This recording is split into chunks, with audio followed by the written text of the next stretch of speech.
பரிசுத்த ஆவியா என்னையும் நிறைத்திரே உந்தன் பரிசுத்த ஆவியா என்னையும் நிறைத்திரே நீ நல்லவர் சர்வ வல்லவர் உம்மை போல் வேறு தேவனில்லை நீ நல்லவர் சர்வ வல்லவர் உம்மை போல் வேறு தேவனில்லை ஹல்லேலூயா ஹல்லேலூயா ஹல்லேலூயா ஹல்லேலூயா ஹல்லேலூயா ஹல்லேலூயா ஹல்லேலூயா ஹல்லேலூயா உந்தன் பரிசுத்த ஆவியா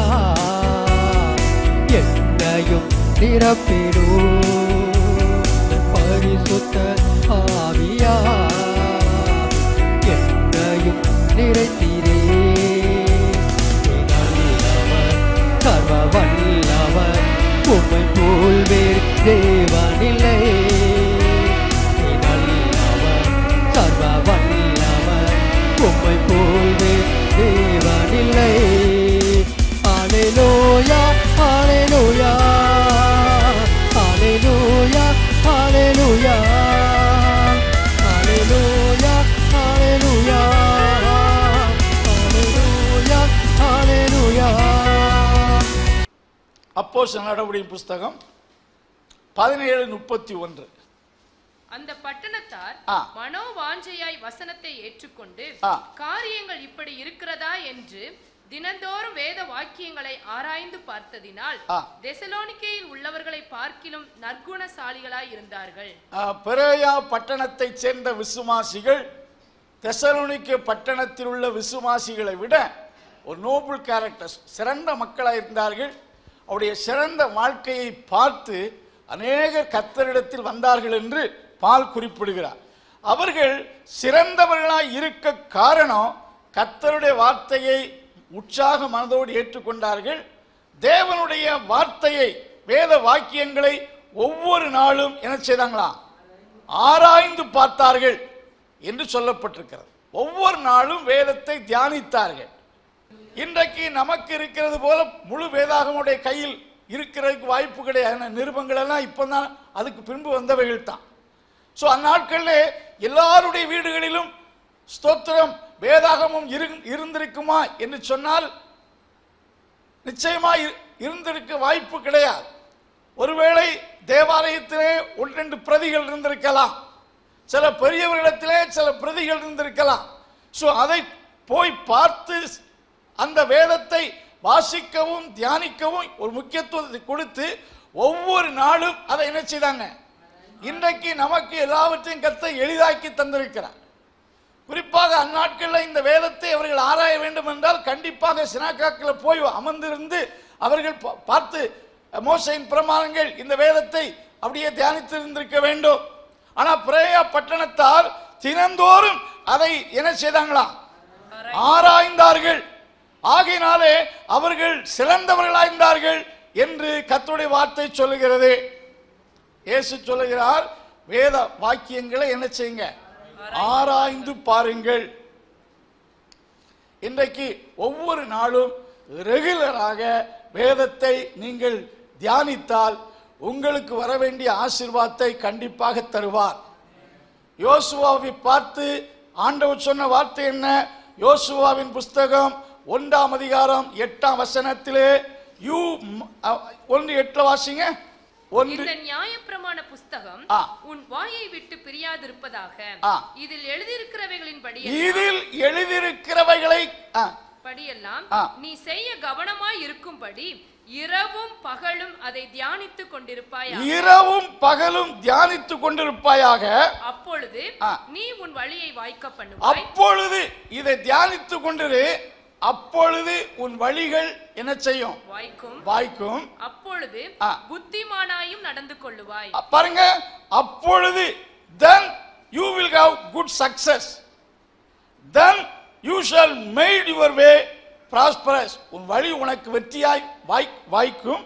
அப்பொழுது உனக்கு சிறந்த வெற்றியை அடைவாய். யுத்தங்கள் என்ன இருந்தாலும் பரவாயில்ல, உனக்கு வெற்றியை தருகிற ஆண்டவர்.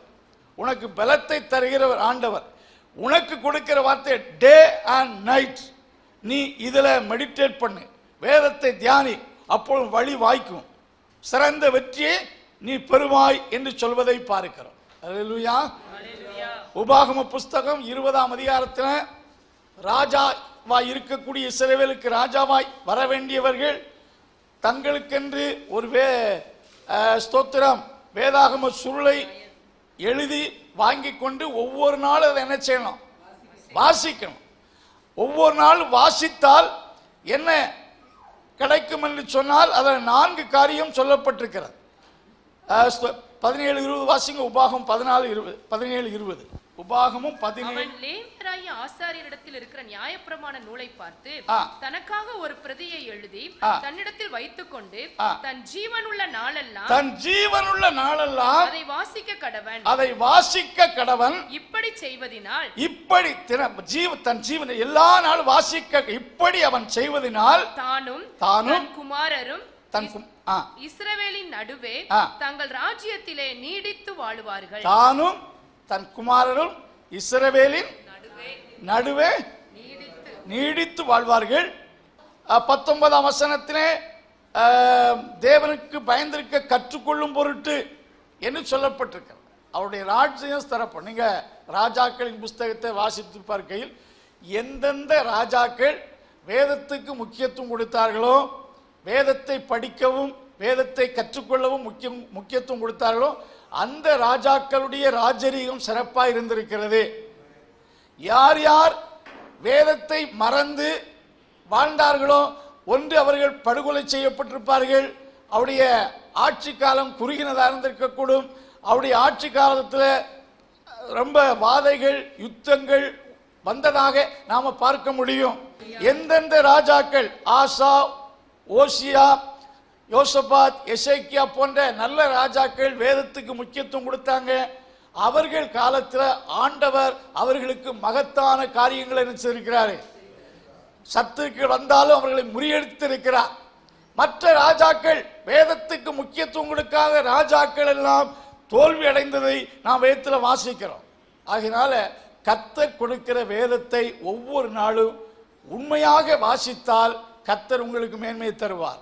சங்கீதக்காரனாய் தாவீது சொல்லுகிறார், கர்த்தருடைய வேதத்தை தியானிக்கும்படி குறித்த ஜாமங்களுக்கு முன்பாக என் கண்கள் என்ன செய்யும்? சங்கீதம் 1 வாசிக்கிறோம், இரவும் பகலும் இதை தியானித்துக் கொண்டு அப்பொழுது வழியை வாய்க்க பண்ணுவாய், அவன் செய்வதெல்லாம் என்ன செய்யும்? நாம் அப்படி செய்வதில்லை. ஆகையால் நாம செய்வது ஒண்ணுமே என்ன செய்வதில்லை. அந்த சங்கீதம் 1 இந்த கூட்டத்தில் யாராவது வாழ்ந்து கொண்டிருக்கிறீங்களா? இரவும் பகலும் பிரியமாயிருந்து வேதத்தில் பிரியமாயிருந்து தியானித்துக் கொண்டிருக்கிற மனுஷன் நாம கொஞ்சம் கொஞ்சம் வாசிக்கிறோம். அதான் கொஞ்சம் கொஞ்சம் கர்த்தர் ஆசி வச்சிருக்கிறார். அதை உண்மையாய் தியானித்தால் செய்வதெல்லாம் உனக்கு வாய்க்கும்.